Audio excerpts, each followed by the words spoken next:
Его называли девственным лесом. Но у старого леса есть и много других названий, и он был здесь вечно. Он просто стоял, не преследуя никакой цели. И нигде не было ни души.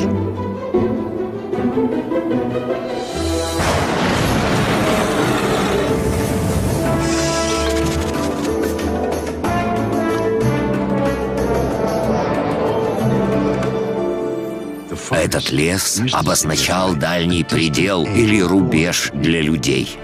Он был странным краем со своими правилами и законами. Там были эльфы, гоблины и лесовички, обитающие в том же лесу.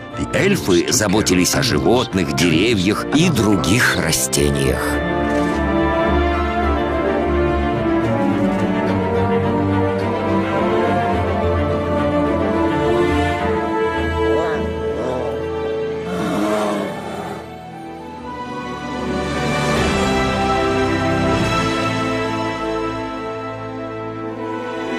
Чудесный лес.